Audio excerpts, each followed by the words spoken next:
malaki, maitim, at nanlilisik ang mga mata.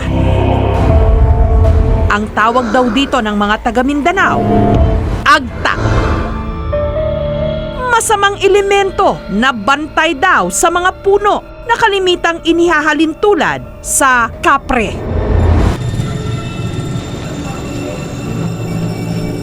Ang agtang ito nanahan daw sa puno ng langka na 50 taon na ang tanda. Hulyo pa lang daw, sunod-sunod ng sinapian ang mga kaklase ni Michael.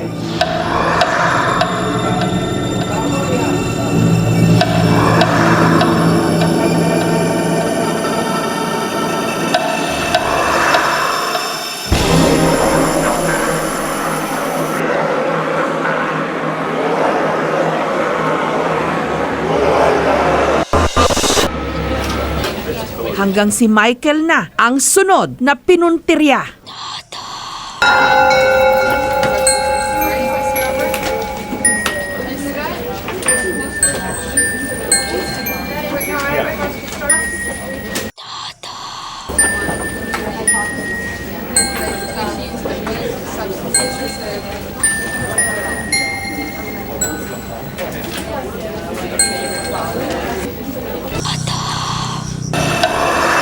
May nag-insinto po sa hallway ng mga paaralan po namin. Nung pag-upo ko na po sa upuan, parang iba na ang aking pakiramdam. Na parang merong humila sa likod ko. Na parang humirap na ang aking paghinga.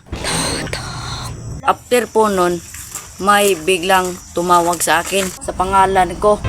Pagkatapos marinig ang isang boses,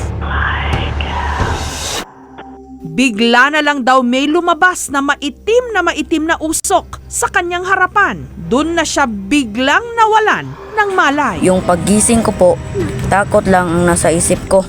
At naalala ko po yung mga usok, yung tumatawag sa akin.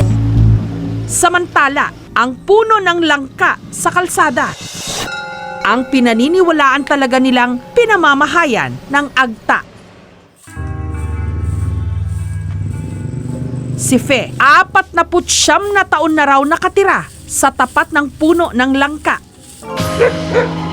Tuwing gabi raw, may kung anong tinatahulan ang kanyang mga aso sa punong ito. Tapos nakataas yung mga mukha nila. So mga 2 o 5 na aso. At ang nakakapangilabot pa raw, may pagkakataon na nakaharap ni Fe ang kinatatakutan sa kanilang bayan.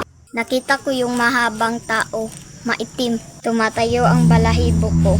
Sa takot, tuwing alas 10 ng gabi, lagi raw nagwawalis at nagsisiga sa tabi ng puno ng langka si Fe. Siguro isa ra yung paraan para hindi kami gambalain. Si Jonah naman, minsan na raw nadisgrasya nang pakitaan daw sila ng agta. Sakay daw sila ng motor noon nung bigla na lang lumiko ang driver nang malapit na sila sa puno ng langka. Kung may tao, dapat balikan niya kami. Madalas sa hospital, iba talaga. Hindi tao. Di kagaya nating mga tao. Kaya sila Jonah sugatan matapos sumemplang.